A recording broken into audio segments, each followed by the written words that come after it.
permission, we can begin now. Wonderful. Okay, great. So I think we're also streaming this lecture live. So now I guess, folks, we can go live. Okay, so welcome back and a very good morning, good afternoon, and good evening. Again, depending on whichever part of the world you're logging in from today. It's so delightful to welcome Professor Kathryn Moeller as a distinguished speaker in the Mysteries of the Universe Institute Lecture Series 2, hosted by the Indian Institute of Technology, Roorkee in India. Professor Moeller is the Vice Provost and Dean of Research and the Marvin Chodron Professor and Professor of Applied Physics and of Physics at Stanford.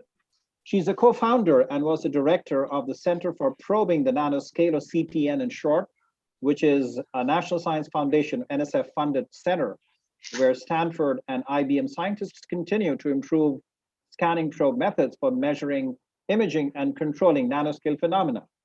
Her research interests include single vortex dynamics and classical and high temperature superconductors, spontaneous currents and vortex effects in highly correlated electron systems, and mesoscopic superconductors and currents in normal metal rings. Her list of awards include the Carrington Award for Excellence in Research and Teaching at Stanford, the William L. McMillan Award for Outstanding Contributions in Condensed Matter Physics, the Packard Fellowship of the Packard Foundation, the Frederick Terman Fellowship, the Alfred P. Sloan Research Fellowship, the Rickett Meyer Memorial Award for, I quote, Outstanding Leadership in Physics Education, given by the American Association of Physics Teachers, the NSF Career Award, and she was elected the Fellow of the American Physical Society in 2008. So with that, I humbly request Professor Moeller to kindly deliver her lecture. Professor Moeller, please. Thank you very much, and I'm honored to be here. And it's nice to I can't really say see you all, but it's nice to see all of your names here on the screen. I would really love to be there in person in order to have this conversation in person. And I love the title of the series, Mysteries of the Universe. It's really inspirational. So I'm here to talk about the behavior of quantum materials when you form them into quantum rings. So I want to start a little bit by saying what we mean about quantum, and in particular, quantum materials. So a quantum system is one that's described by a wave function that has both a magnitude and a phase. And this is just a mathematical way of stating that, that in quantum mechanics, we recognize that particles have a wave-like nature. It's actually the fact that particles have this wave-like nature that leads to the structure of the atom.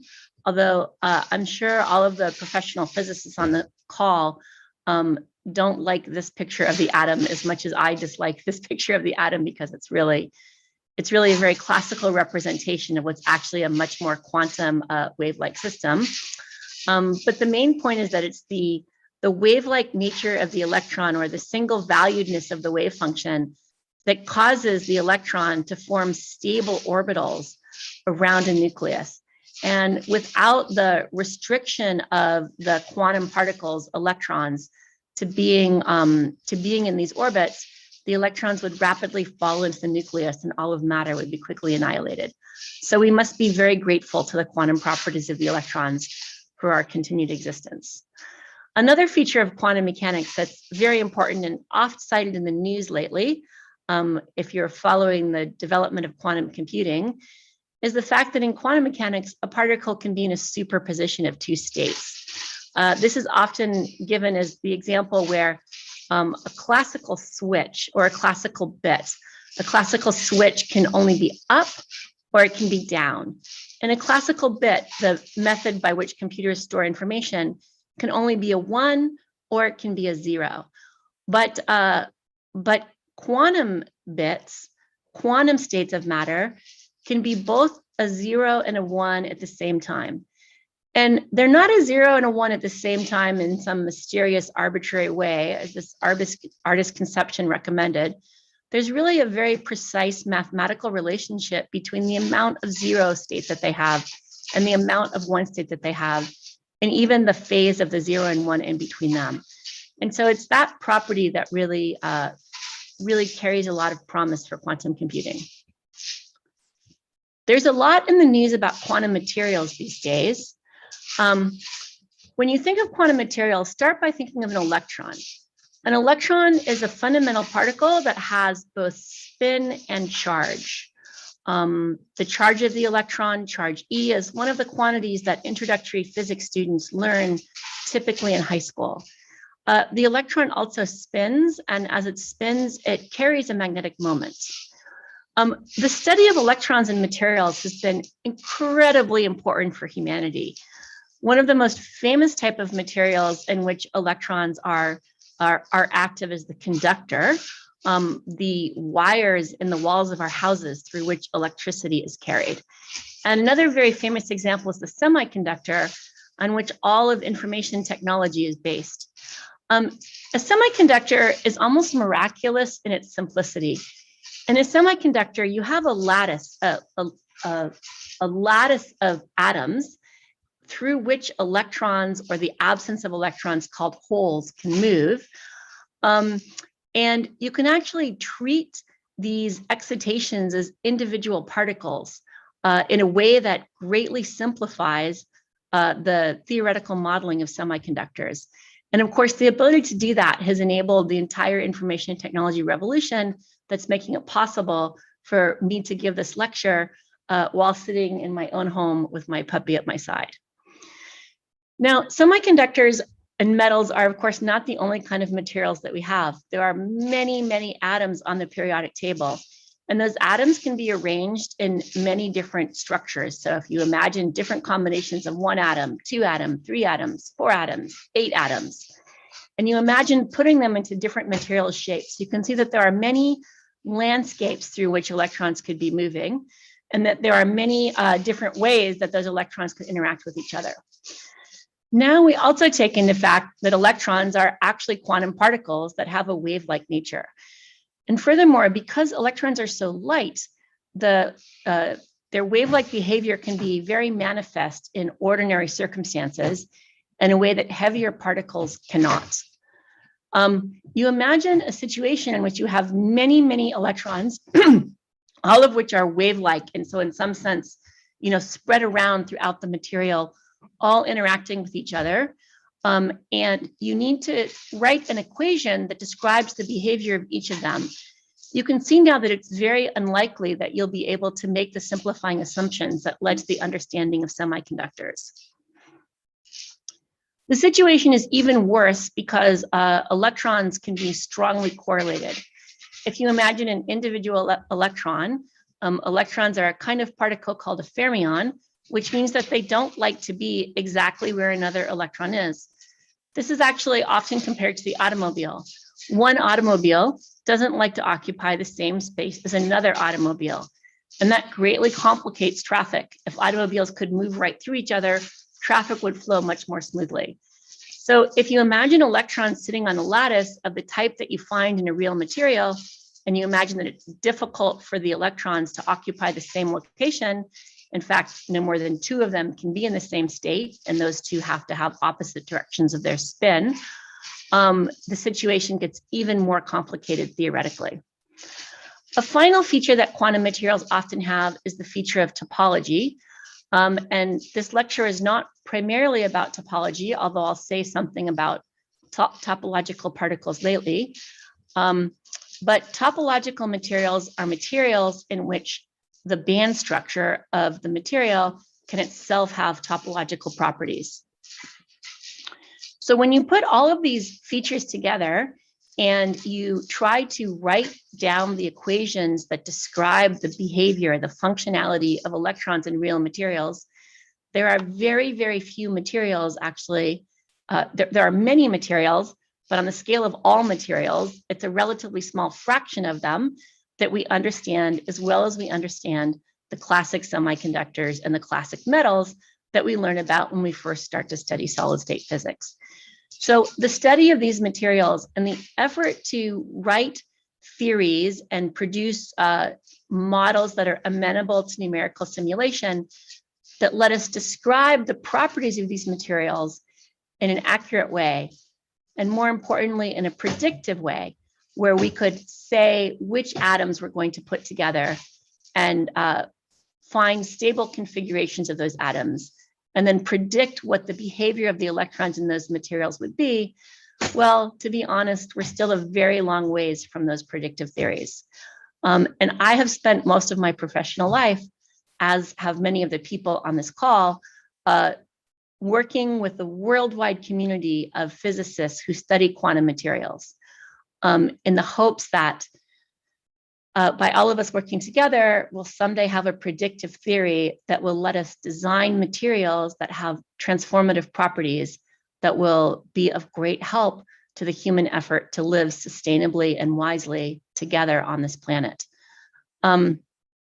So this community of people working together includes growers and materials fabricators, people who design and attempt to build and fabricate and grow new materials, people like myself, experimentalists who devise new ways for studying those materials, theorists and numerical simulators who work on the theories that would let us predict the properties of these materials.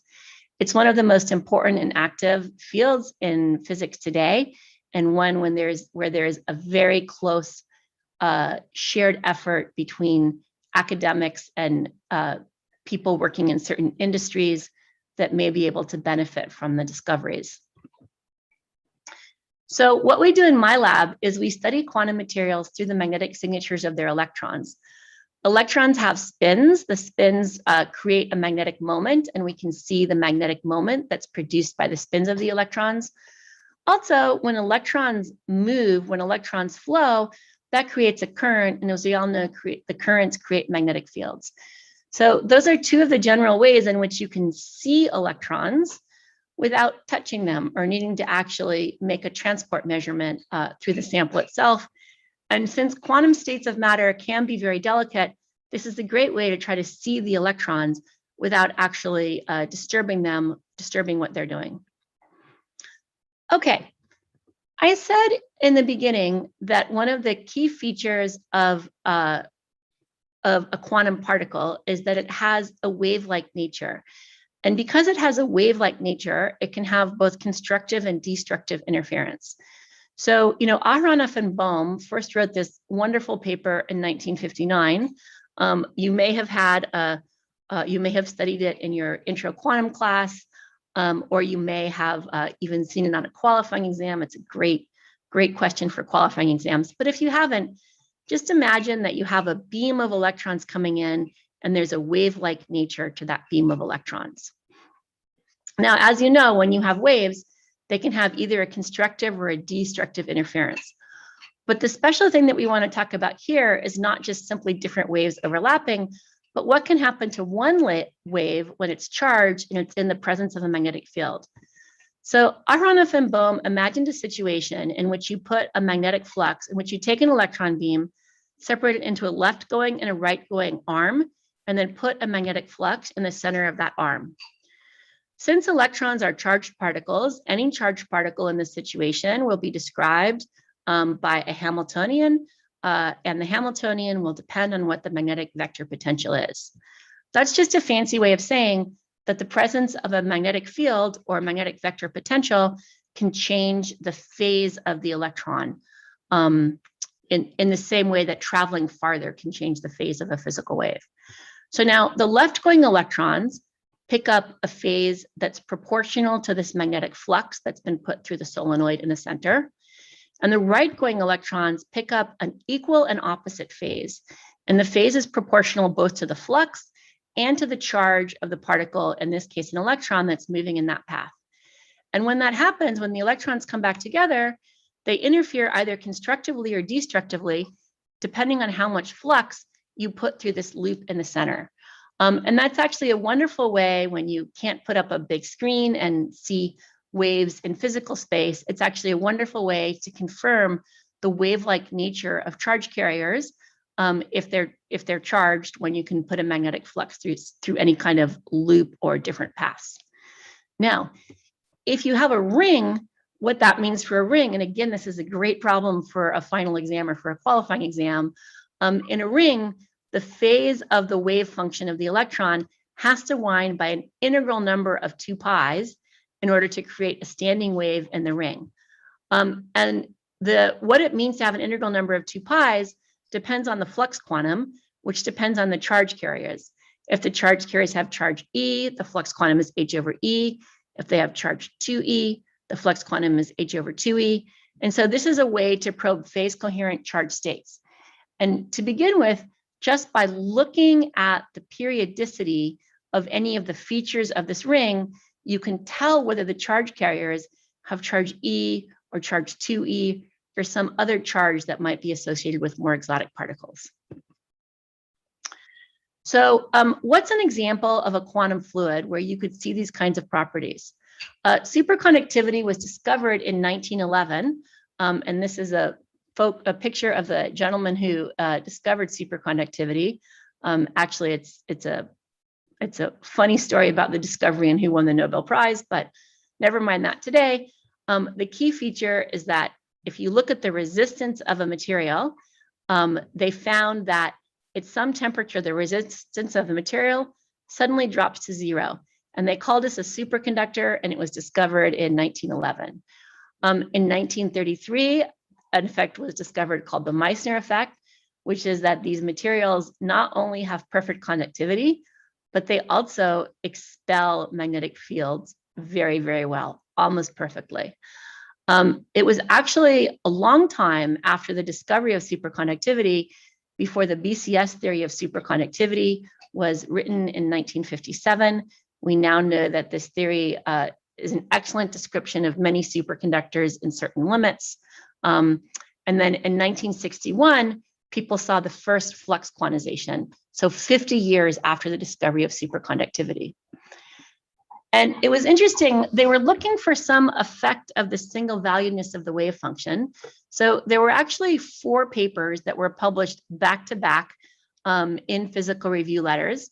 And I'll show you the results from 2 experimental papers. So Deaver and Fairbank at my own university, Stanford University in California, studied the amount of flux that was trapped in hollow superconducting cylinders.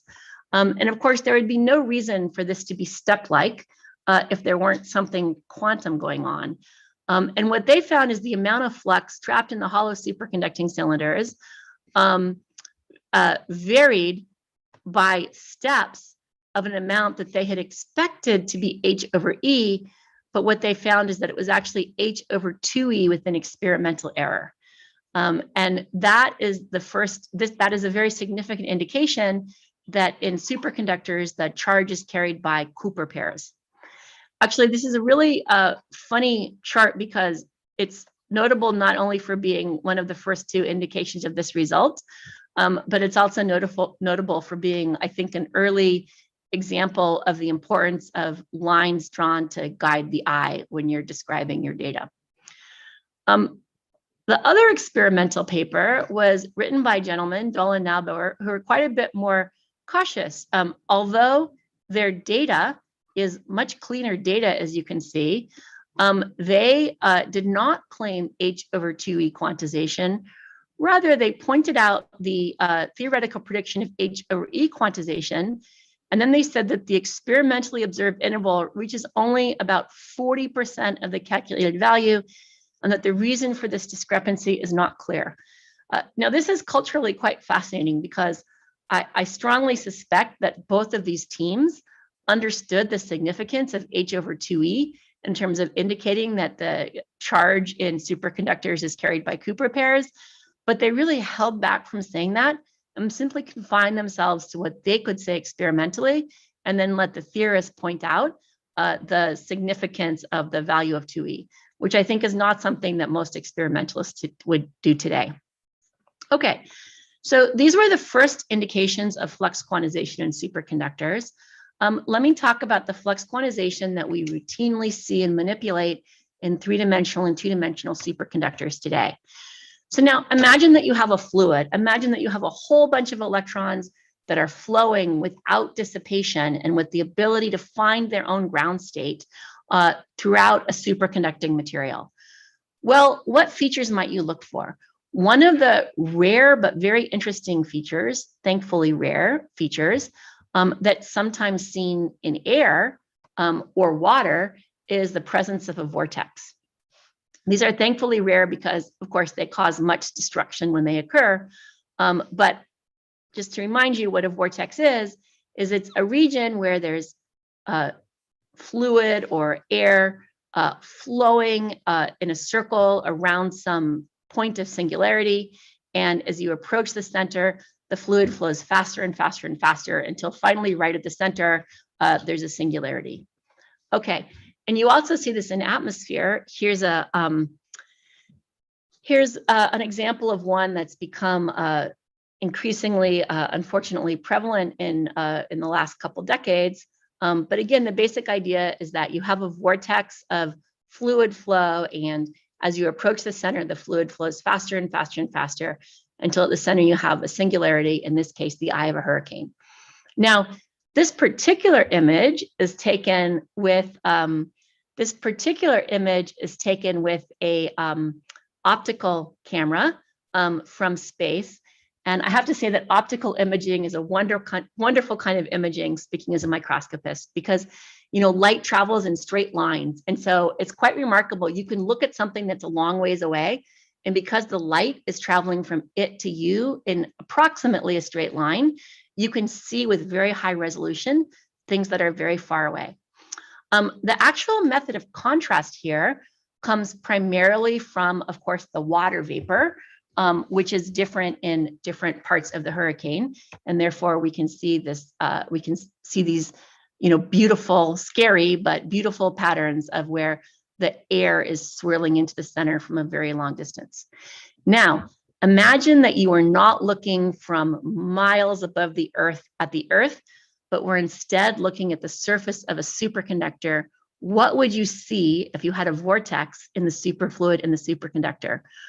Well, it would be different in a couple of ways. First of all, it would be like nanometers instead of miles. So that would make the imaging more challenging.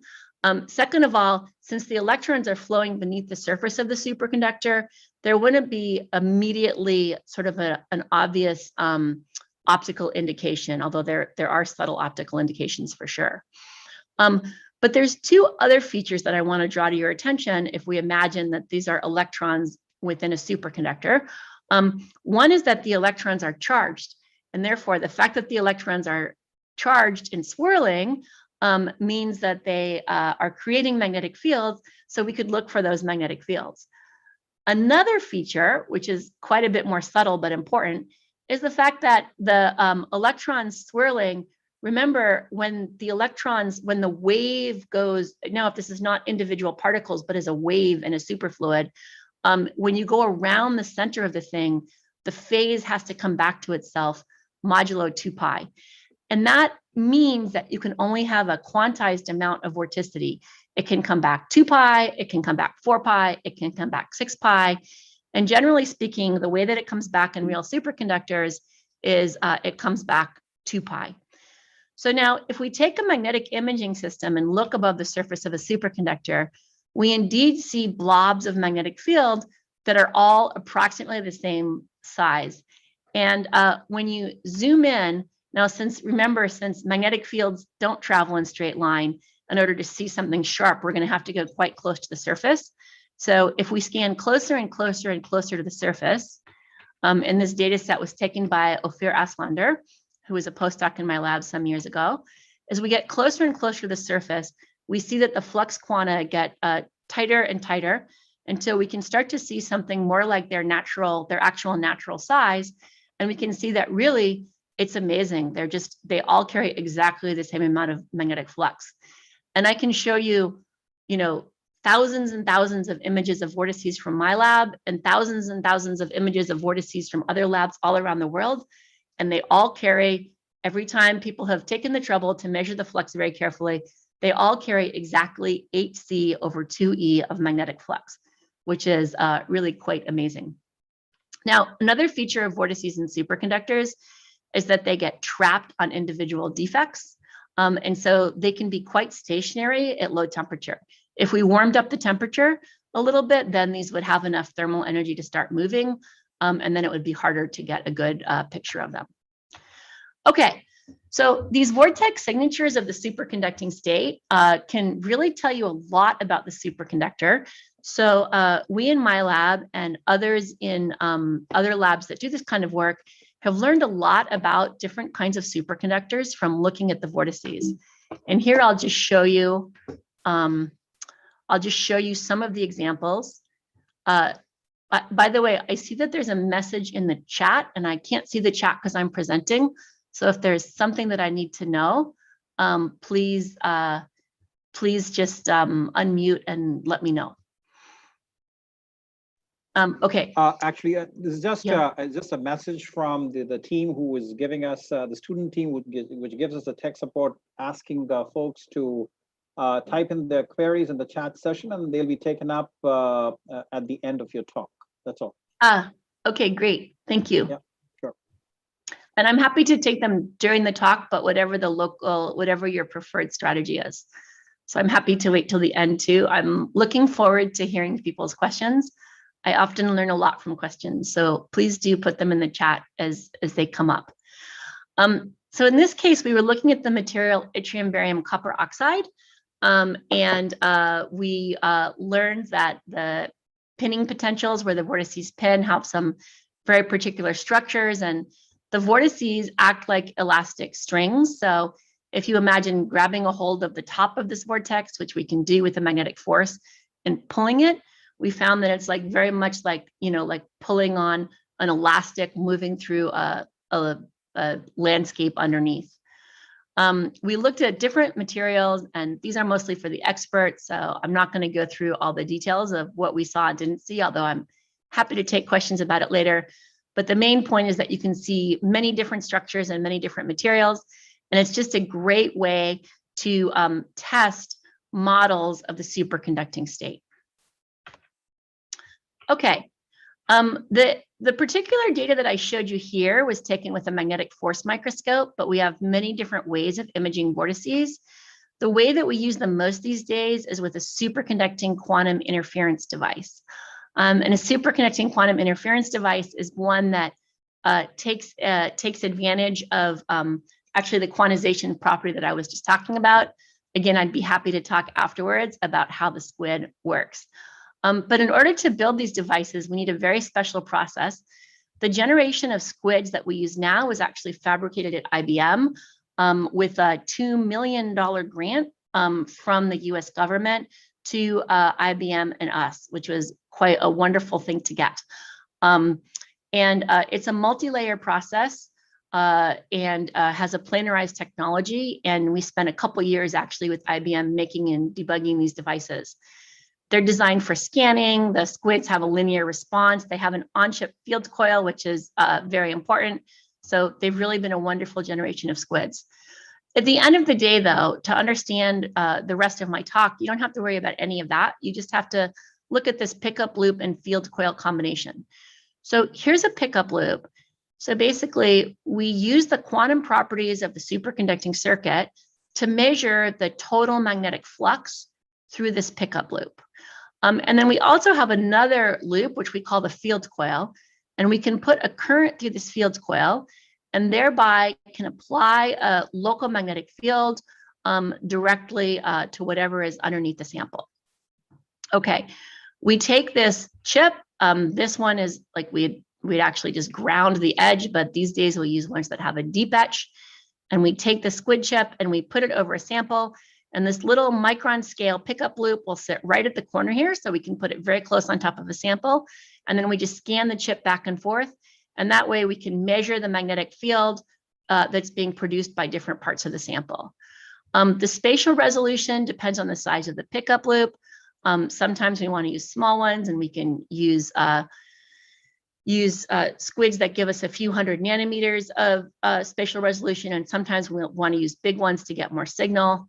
And then basically, if you imagine imaging a vortex, this is an actual image of a vortex imaged with one of these pickup loops. When you image a vortex, you're basically measuring the point spread function of this pickup loop. So if we image a point source of magnetic flux at a certain height, it might look like this in our magnetic flux image. We have three main modes of operation for these squids. In magnetometry, we scan the squid back and forth, and we measure the flux, the magnetic flux that's captured by the pickup loop.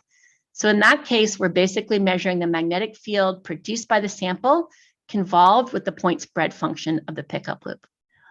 The second kind of measurement that we make is called susceptometry. In that case, we put an AC current in the field coil, and we measure the lock-in response of the flux through the pickup loop that changes at the same frequency as the current that we're putting through the field coil. And that'll be very important. And then a third mode that we use a lot is current imaging, where we flow a current through the sample, and then we again have an AC, a very typically low frequency AC current, and then we do a lock-in measurement. So we see that portion of the magnetic field that only comes from the current, and then we're able to see the current flowing in the sample. So we've used that imaging mode, for example, to see how current flows differently based on structural properties of the material. And maybe the most dramatic example is in topological insulators, the quantum spin Hall effect, where we see current flowing only on the edge of the device.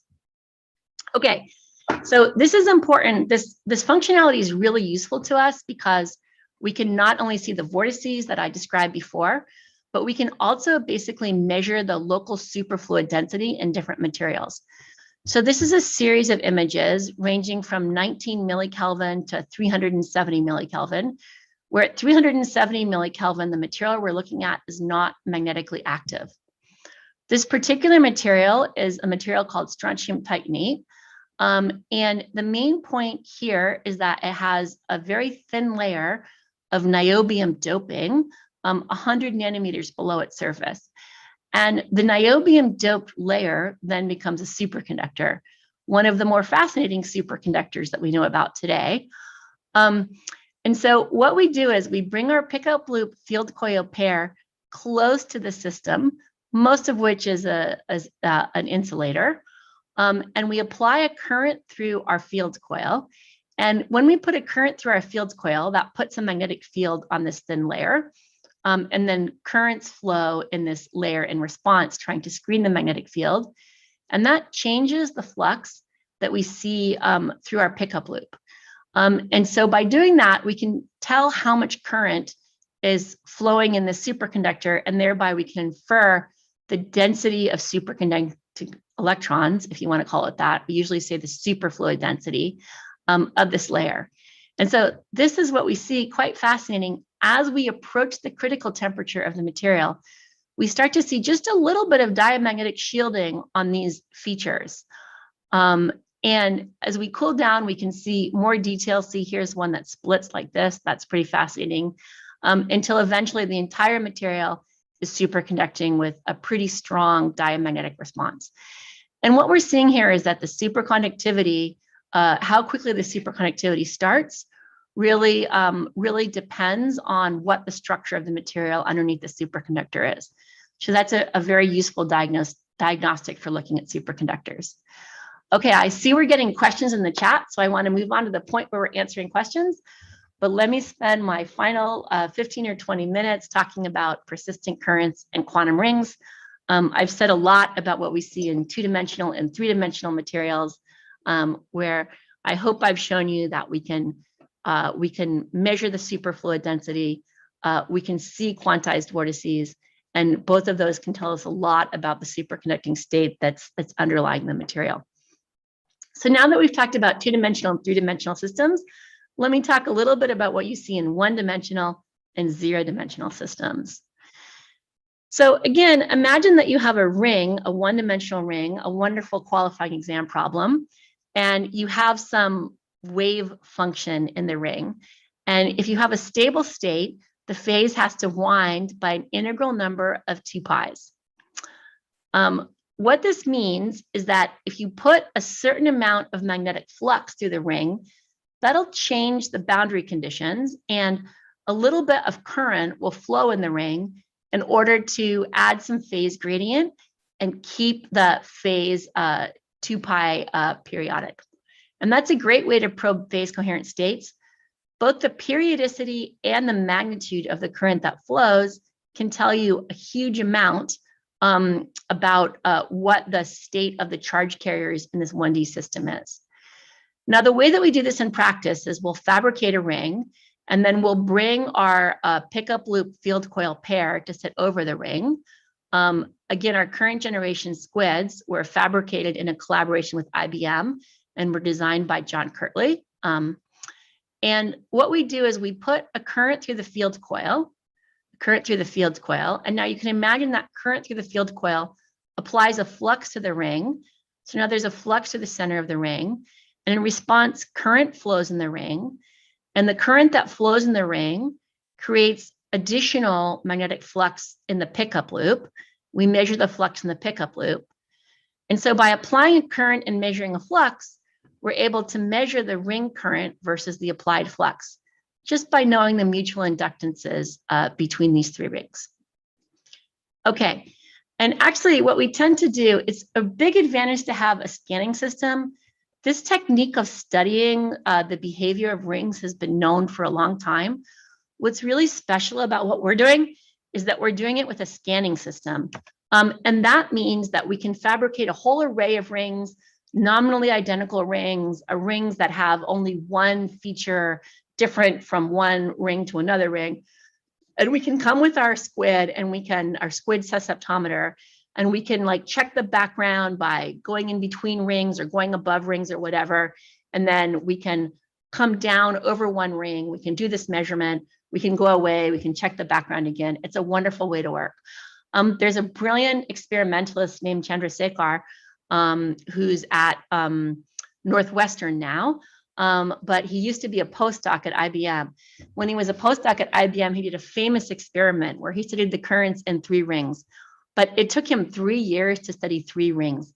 You know, he built a squid, he's cooled the squid down, he characterized the squid, he warmed the squid up, he fabricated a ring inside the squid, he cooled it down, he measured it again. It took a long time. So we were able to study many rings in a single cool down by taking the technology that he and his collaborators had developed and changing it to be in a scanning system so that we can really like look at a ring and then go and look at another ring. That also gives us the freedom to study rings that can be fabricated on any surface. So it's just been a great 2 decades of studying all kinds of rings. One of my favorite kind of rings that I want to tell you about are normal metal rings. In normal metal rings, you might think that you wouldn't have these kind of features because there's a lot of dissipation in the ring. But actually, it turns out that the theoretical prediction is that even though normal metal rings are resistive, it turns out that there's still a prediction that there would be a current flowing in the ring when you put a little flux on the ring. But the current could be either positive or negative relative to the sign of the field, depending on the disorder configuration in the ring. And the prediction is that the typical magnitude of the current would be 1 electron flowing in the ring at the Fermi velocity. The current that you would get from that decreased by the ratio of the mean free path to the circumference of the ring. So it's a very, very small current if the mean free path is a lot smaller than the circumference of the ring. And my student Hendrik Bloom did these measurements. It took him a long time because the signal is very, very small.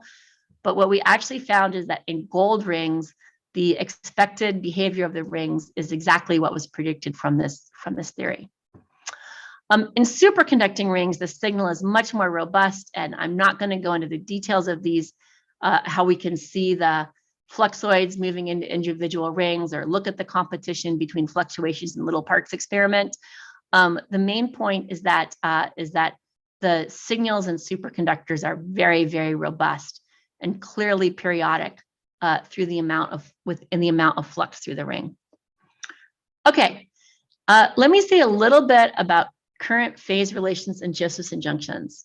You know, there's a theory of giving public talks that holds that the first third of the talk everybody should understand. The second third of the talk, it's okay if only the experts understand. And the final third of the talk, nobody should understand, not even the speaker. We're getting into that part of the talk because our results in these things are quite recent and interesting. So a Josephson junction is what you get when you take two superconductors, both of them described by a wave function, and bring them close to each other with a small gap in between them.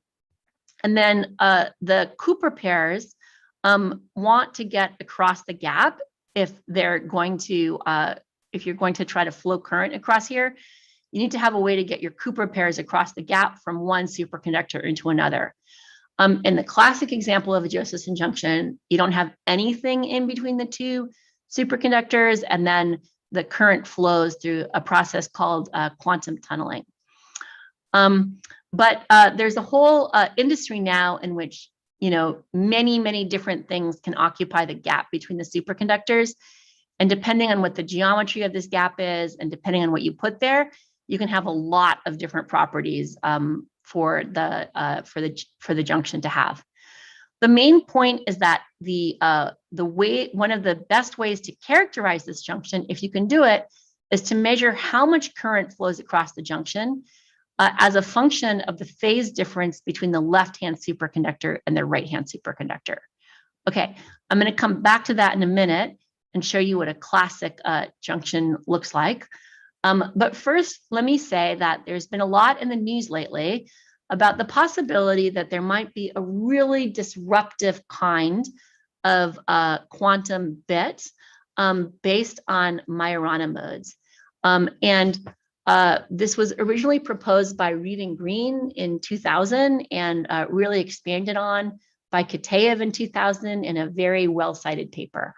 Who argued that if you have a topological superconductor at the boundary of a topological trivial superconductor, you can basically have a mode that looks like the classic fundamental particle that was predicted by Majorana at the beginning of the last century. And for those of you who are theoretically sophisticated, I've put the relevant equations here on the right.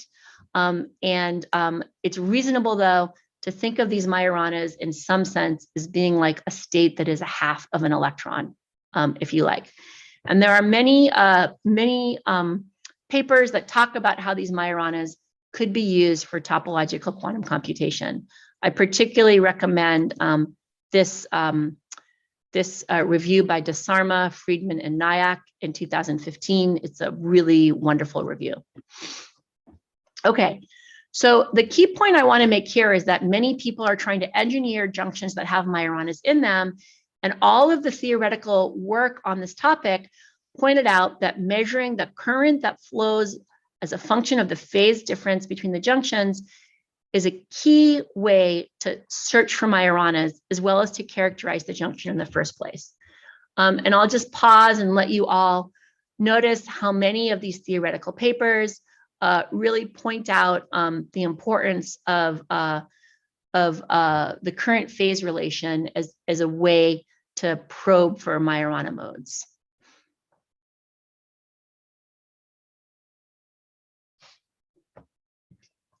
Okay, let's talk a little bit about what that means in practice. So here in the upper left-hand part of this graph, I have a figure from a classic paper by Golubov, Kupriyanov, and Ilyichev, the current phase relation in Josephson junctions in 2004. They talk about Andreev bound states. So an Andreev bound state is what you get if you have a superconductor interrupted by a semiconductor or normal metal, followed by another superconductor. So what happens here is that a Cooper pair approaches the boundary from the left. And now the Cooper pair can't enter the region in between because it doesn't support Cooper pairs. But you have this Cooper pair coming. You can have an electron that crosses the boundary, and then you can have a hole that comes back. And by having this cycle of electrons and holes, you can transfer Cooper pairs across the boundary. If you actually say that not in words, but in equations, and write down the equations that govern this region, what you'll find is that there are bound states called Andreev bound states that occupy the region in between the two superconducting leads. And the reason why they're called Andreev bound states is because the process by which a Cooper pair approaches a junction, absorbs a hole, and emits, if you like, an electron, that's called Andreev reflection. The electron is reflected from the boundary with the hole coming back in some sense. Okay, so if you do the calculation of what the energy of these modes is as a function of the phase difference between the two leads, what you find is that there's an electron-like bound state and a hole-like bound state. And the energy of those two states as a function of the phase difference looks like this. But here, the two states have exactly the same energy. So in practice, what happens is that you have an avoided level crossing, and you have one electron-like state and one hole-like state that looks like this. I should mention that both of these states are doubly degenerate because the electron in the hole can be either spin up or spin down. And that leads to a situation, if you have this state and this state, the current across the junction is the derivative of the energy with respect to the phase. And so the current looks either like this red line or like this blue line, depending on whether you're in the ground state or you have an excited state mode. And in practice, depending on the energy levels and the temperature, the system can oscillate back and forth between these modes, resulting in noise. Now, here's the key point that Kitaev pointed out in 2000 in his famous and classic paper. If you have a topological Majorana mode, which results in his toy model from having a spinless P-wave superconductor as the topological phase, what happens is that those avoided level crossings no longer can flip between them because you no longer have the doubly degenerate state, and therefore you end up with a situation where this chart remains the energy versus phase. And therefore, the current versus phase doesn't look like this. The current versus phase looks like this system described here. So this is the famous in my field 4-pi periodic current phase relations. This is where they come from. They're not actually 4-pi periodic. They can't be 4-pi periodic because if you change this phase by 2-pi, it has to be the case that the properties of the system remain the same when you change the phase by 2-pi. And what you see in this diagram is that this diagram really is 2-pi periodic. It's just that if you're able to make the measurement quickly enough that you stay just in one of these states and not the other one, then the measurement will be 4-pi periodic. So what we've been looking for the last several years with people all around the world who are working on different ways to try to make Majorana states is we've been looking for a system where we can see this 4-pi periodic current phase relation. And we haven't found it yet. But let me show you what I think is the most promising system that we have looked at so far. So remember how we make our measurements in rings? We're going to do that the same way, but now our ring is interrupted by a Josephson injunction. Again, we use a current to apply a flux to the ring. Then the current that flows in the ring creates a flux through the pickup loop, which is part of a squid, and we measure the ring current versus the applied flux. When we do that, we're now measuring the current phase relation of this individual junction. And this method of measuring current phase relations was actually invented by Bob Berman and collaborators in the 1960s, but it wasn't really feasible then because the systems were so large, they had a lot of self-inductives. Okay, so the system in which we're, one of the many systems in which we've tried this are the aluminum indium arsenide aluminum nanowire system grown in Copenhagen by the Krogstrup and Marcus groups. So imagine that you have an indium arsenide nanowire with epitaxial aluminum grown on it. This junction here is theoretically predicted to be one of the systems that could house Majorana particles if only we had a Zeeman energy also added to the system. So right now, we're just going to try to characterize the junction. We're not going to add the Zeeman energy, so we're not expecting to see Majoranas. We just want to understand how well do we understand the superconducting properties of this wire. Okay, so we make a ring that has this wire in it, right at this little gap shown here. We bring our pickup loop and field coil close, and we do our current phase relation measurement. This is what we see. This is the current through the ring as a function of the flux through the ring. And what you see here is that we can tune so that there's one mode in the ring, tune so that there's another mode in the ring. We can really see the current flowing through individual Andreev bound states in the ring. And we've done a lot of theoretical modeling, which I won't go into today, to try to understand what the shape of the Andreev bound states in that little nanowire are. And we found that we can actually do pretty good mode engineering on that with lots of properties that we really understand pretty well. Okay, so the main point is that by putting a gate on this very narrow semiconductor, we can tune this gate into regions where we have a single Andreev bound state, no Andreev bound states, or multiple Andreev bound states. We can change the properties of these bound states. So we really have a lot of control over the Andreev bound states in these systems. And what we've been working on for the last 2 years since then is working on ways to appropriately tune the Zeeman energy so that we can hopefully observe the 4-pi periodic current phase relation. I really appreciate the attention that all of you have given. It can be difficult to watch talks on Zoom, I know. So thank you all for being here and for accommodating my California schedule a bit. I really appreciate the invitation.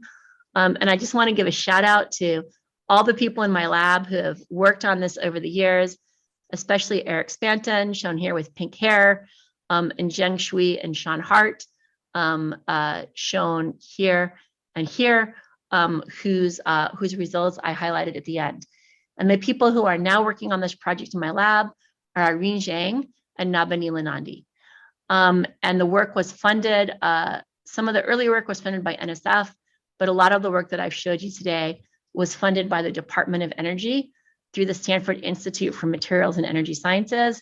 And I'm really deeply grateful for their longstanding support. And with that, I'll turn it over to you to ask you for your questions, comments, advice, suggestions of samples that we could measure.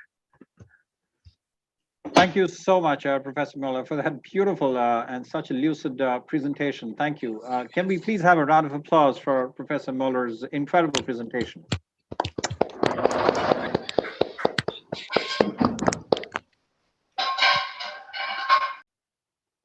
Thank you.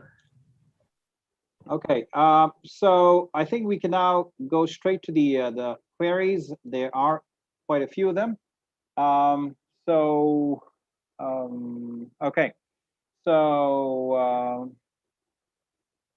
there was a query by Ashutosh, and the question is, does quantized flux mean magnetic fields are discrete?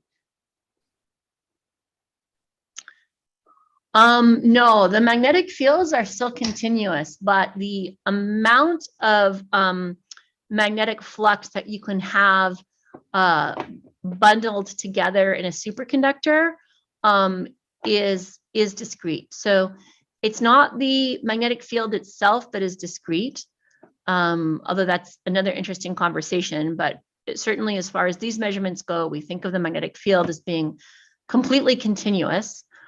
What is discrete is the integral of the magnetic field over a certain area.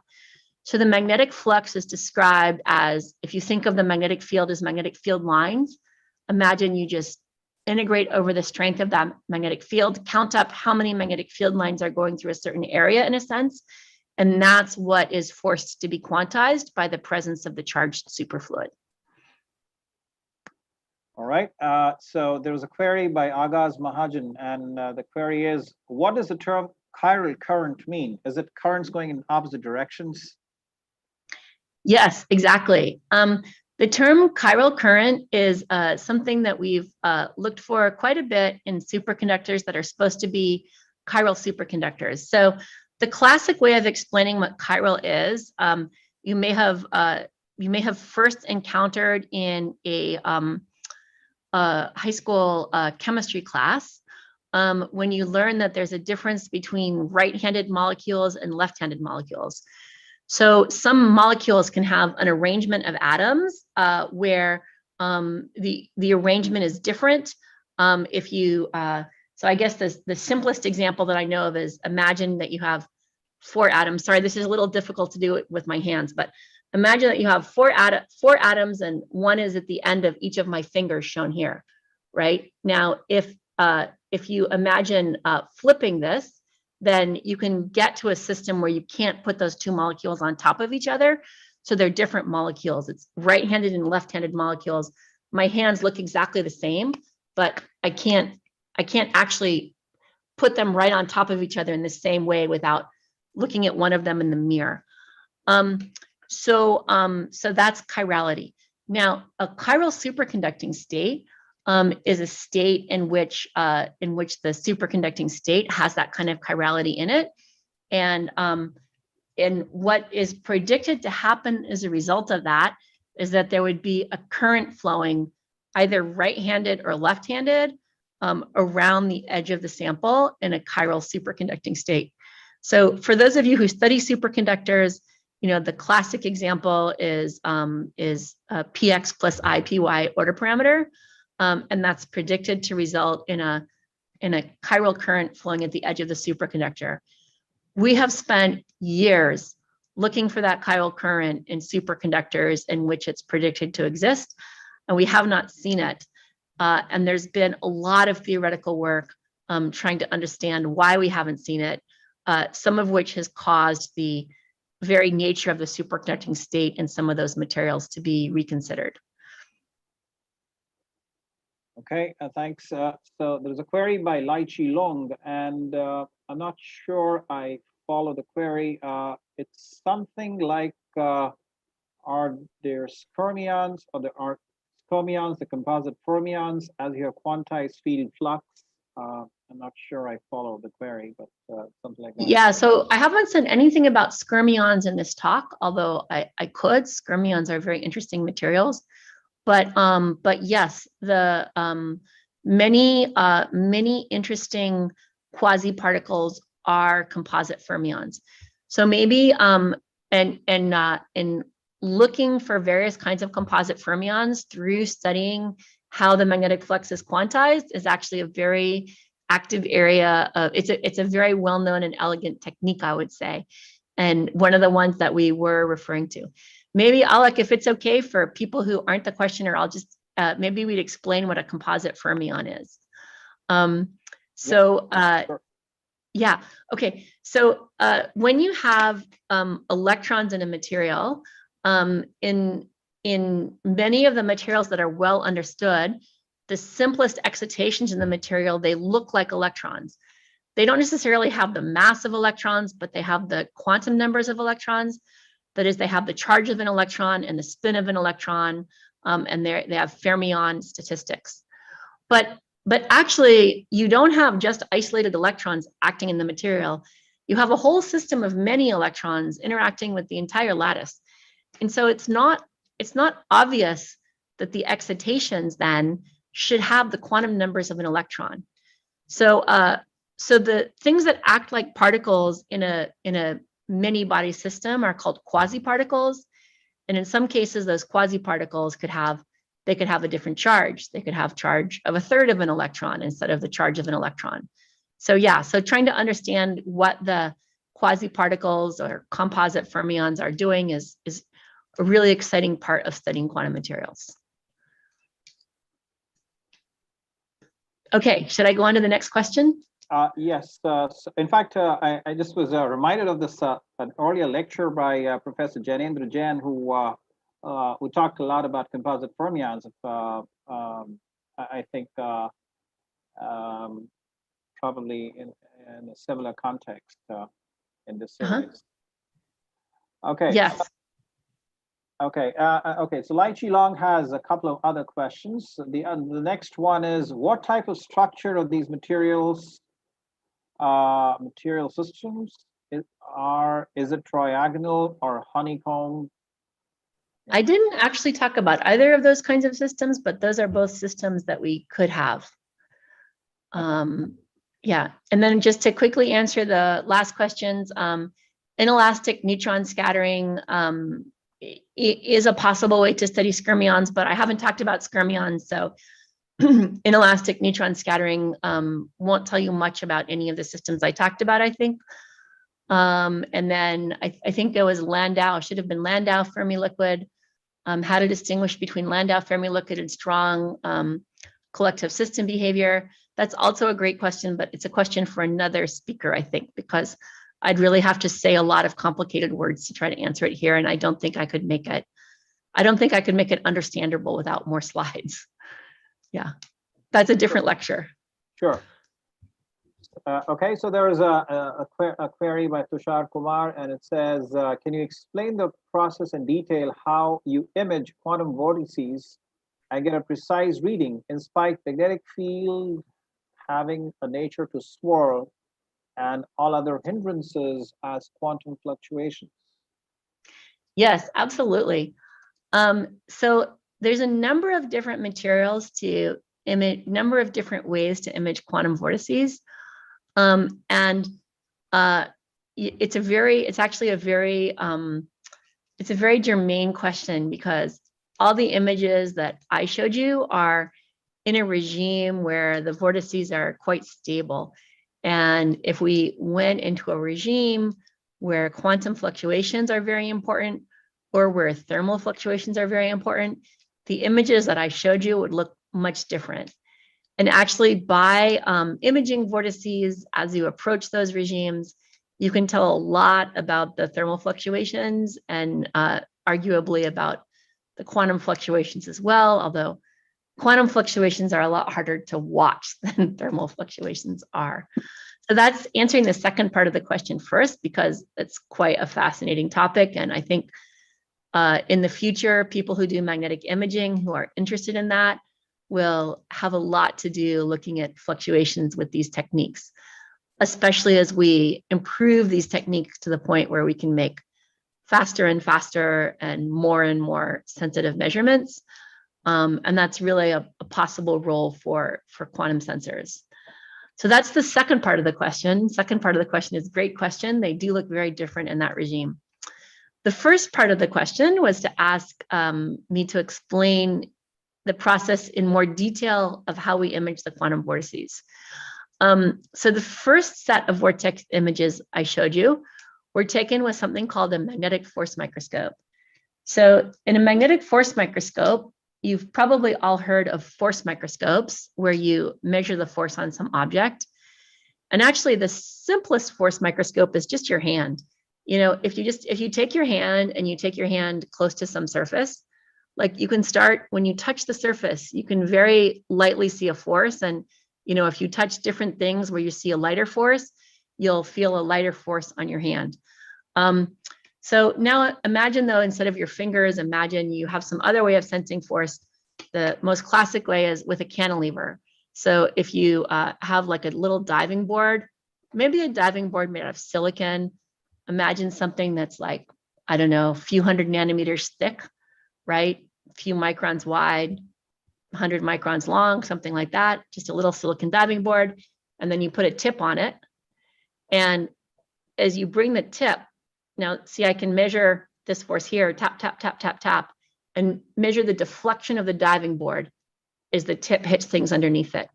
And this way you can take something that's very, very sharp, a tip that has really literally atomic resolution, and you can transfer that into a motion of some relatively large thing that you can measure.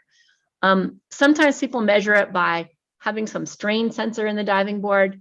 Sometimes they measure it by bouncing a laser beam off the back of the diving board and seeing how the laser beam moves. Okay, so that's a force sensor. Now you imagine that instead of tap, tap, tap and feel a mechanical force, imagine that I just put a little tiny magnet on the tip of my force cantilever. That's a magnetic force microscope. And that's what we do. So we have some superconductor and we have this sharp tip that has this sharp magnetic tip. And we bring the tip and we scan it back and forth across the top of the superconductor. And when we do that, the resonant frequency of this cantilever will change depending on what the magnetic gradient at the location of the magnetic tip is. And that's how we see those vortices in those first images that I showed you. Great. Lai Qilong has yet another query, which is, does the normal metal ring have display the Kondo effect? Yes, they can, although the ones that I specifically showed you didn't. The signature of Kondo effect and persistent currents is an interesting topic. I don't have any ones to show you clearly where it's there. Yeah. Okay. Ashutosh has another query. Are the vortices formed in superconductors due to Cooper pairs, or is it something else? Yes. I think they're formed due to Cooper pairs. Of course, when we say Cooper pairs,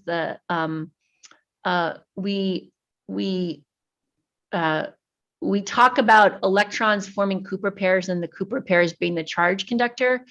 It's maybe more accurate to say that instead of thinking of individual Cooper pairs, it makes more sense to think of an entire fluid full of Cooper pairs. But it's that Cooper pairing effect that causes the flux quantization to be H/2E in superconductors instead of H/E. There's other possible kinds of superconductors that you can have where the superconductivity is not due to Cooper pairs, and then you wouldn't have H/2E superconductivity. And we've also spent some time looking for those. But usually it's pretty much H/2E. Yeah, because of Cooper pairs. Great. Again, Lai Long has one more question. Can we have skyrmions in disordered systems? Yes, you can have skyrmions in disordered systems. In fact, if you look at images of skyrmions in the literature, you can see that there's some indication of disorder in the lattice structure of the skyrmions. Okay. Deepan Betal has a query. Can there be eddy currents while probing superconductors for diamagnetism? And if so, how do they affect the quantum phase? Yes, there can be definitely eddy currents while probing superconductors for diamagnetism, and how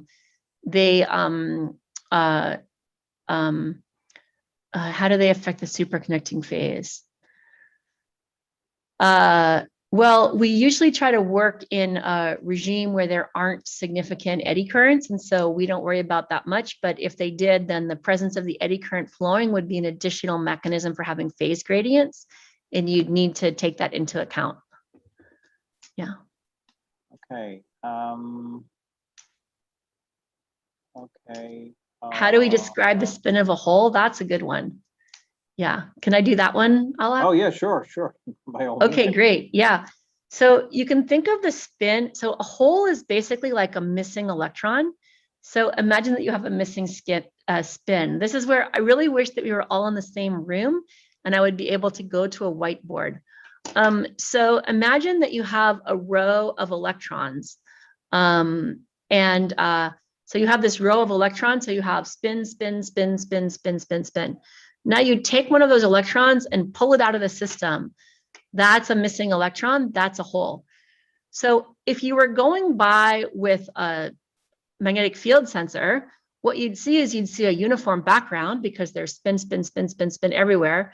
And then you'd see a missing spin. So that looks like having a negative spin. Yeah. So in that sense, a hole has a spin just like an electron does, because it's the absence of a spin from a background of uniform spin. So it looks like a spin. Okay. Okay. There's a query by Vanshad Karani. I'm not very sure I follow it. I'll just read it out to you. It says, when electron and holes go through Josephson junction, do the Cooper pairs and the two superconductors remain as Cooper pairs or become fermions for some time during the quantum tunneling? I would say they become they become not Cooper pairs during the tunneling. The charge has to go through a region where it's a Cooper pair, and then it has to go through a region where it's not a Cooper pair, and then it goes back into a region where it's a Cooper pair. Although I think it's also not quite correct to think of in some regimes it's correct to think of the passage of individual electrons or individual Cooper pairs like that. But in some regimes, it's not. It's really better to think of it as like a continuous system where the equations that describe it in the superconductor are Cooper pair-like, and the equations that describe it in the region between the superconductors are fermion-like. But in some regimes, you can talk about the flow of an individual electron. Yeah. So yeah, the short answer is yes. Okay. Deepan Betal has another query. Wouldn't the interaction of the superconductors with the disordered material at the Josephson junction spoil the order of the conductor? Yes, absolutely. The disordered material in the junctions can greatly change the nature of the junction. There's a wonderful paper you can find on the archive by Bienecker, which he posted in 2004, I think, but wrote much earlier than that, talking about universal signatures of mesoscopic junctions. And the role of disorder is very prominent in that paper. So that's the best place to read about it. Okay, so the final question is by Tushar Kumar, and it says, do electrons have spin waves in superconducting materials? Probably also semiconductor materials, I'm not sure. He's written both. They can have, yeah, they can have. You don't see spin waves in every material, but you can certainly see spin waves in some material, and sometimes in semiconductor and superconducting materials, but not generically, I would say. Yeah. Great. I think that's about it. So thank you so much for your incredible patience with all those queries. Thank you. Really appreciate it. And thank you so much for taking out the time for speaking to us here as part of the series. Thank you so much once again for this beautiful talk and all the answers that you've given to all the queries. Yes, my pleasure. And I wish I were there to meet you all in person. And yeah, I hope to visit sometime in the future. But in the meantime, stay well, keep studying, stay well, and we'll see you when you come to Stanford. Yes, yeah. Thank you so much. Thank you. Okay, folks, so I think with this, we come to the conclusion of today's lecture as part of the MOU series. Thanks, everybody, for joining in today. And thanks to the wonderful student team of the Physics and Astronomy Club and the Roorkee Chapter of the Indian Physics Association. Thanks, folks, for all the beautiful tech support. All right, so bye, Professor Mola. Stay safe. Bye-bye. Thank you. Bye. You too. Bye-bye. Bye. Okay, team, so I'm ending the meeting. Thanks once again. See you all next Saturday.